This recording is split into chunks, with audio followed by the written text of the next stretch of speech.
বাংলাদেশে শাসন ব্যবস্থা আসতে চায়, অর্থাৎ ভারতের কাছে ইমান বন্ধক রেখে বাংলাদেশের শাসন ক্ষমতায় আসতে চায় বলেই তার মায়ের হত্যাকারীদের ব্যাপারে কথা বলে না।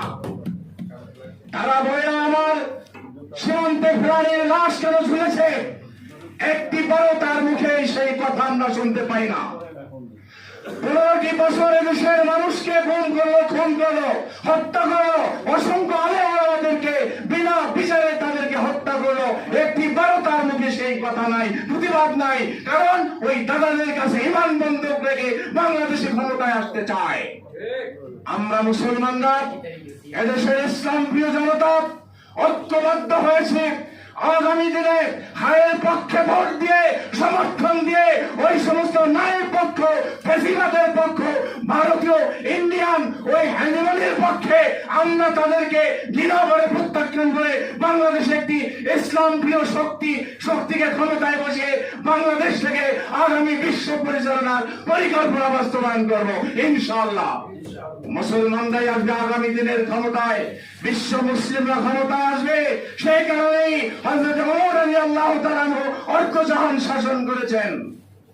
আমি বলেছি আমরা ঘুরিয়ে থাকা জাতি নয়, আমাদেরকে সজাগ হতে হবে। আজকের আমাদের ইমানকে যাতে মজবুত করে আগামী দিনে ঐক্যবদ্ধ হয়ে এই বাংলাদেশে যারা ইসলামের পক্ষে অর্থাৎ যারা ইসলাম প্রতিষ্ঠা করতে চায় এরকম শক্তিকে আমরা সমর্থন দিই, অর্থাৎ আমরা যদি তাদেরকে ক্ষমতায় বসাতে পারি তাহলে দেশের মুসলিম স্বাধীনতা সার্বভৌমত্ব হেফাজত হবে। তাছাড়া তাদের কাছে অন্যদের কাছে এই স্বাধীনতা সার্বভৌমত্ব হেফাজত নয়, নিরাপদ নয়, কারণ আবার আমাদের গুম খুনের শিকার হতে হবে। আমরা এই গুম খুনের শিকার বাংলাদেশের মানুষকে হতে দিতে পারি না।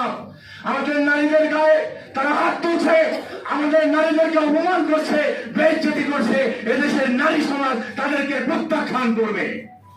আমরা আমাদের হাতে শক্তি এসেছে।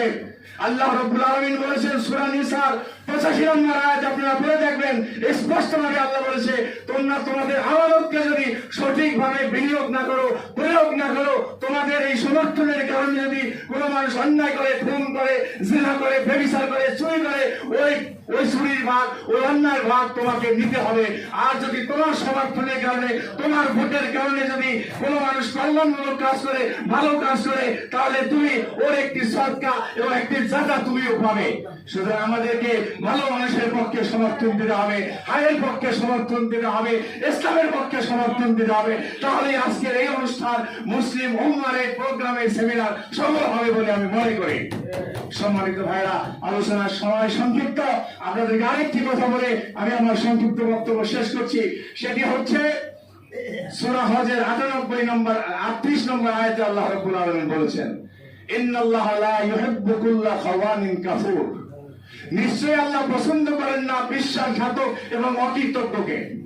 আজকের এই ফেসিবাদ সরাতে গিয়ে আমরা যেখানে যে যতটুকু অবদান রেখেছি, আগামী দিনে যারাই শাসন ক্ষমতায় আসবেন তারা যদি এই অবদানকে অস্বীকার করেন তাহলে মনে রাখবেন আল্লাহ আপনাদের প্রতি নারাজ হয়ে গেলে আমার এই জাতিকে সহ আপনারা অধঃপতনে নিষ্পেষিত হবেন, আপনারা নিপতিত হবেন। সুতরাং সকলের কৃতজ্ঞতা স্বীকার করবেন যে যতটুকু অবদান রেখেছে।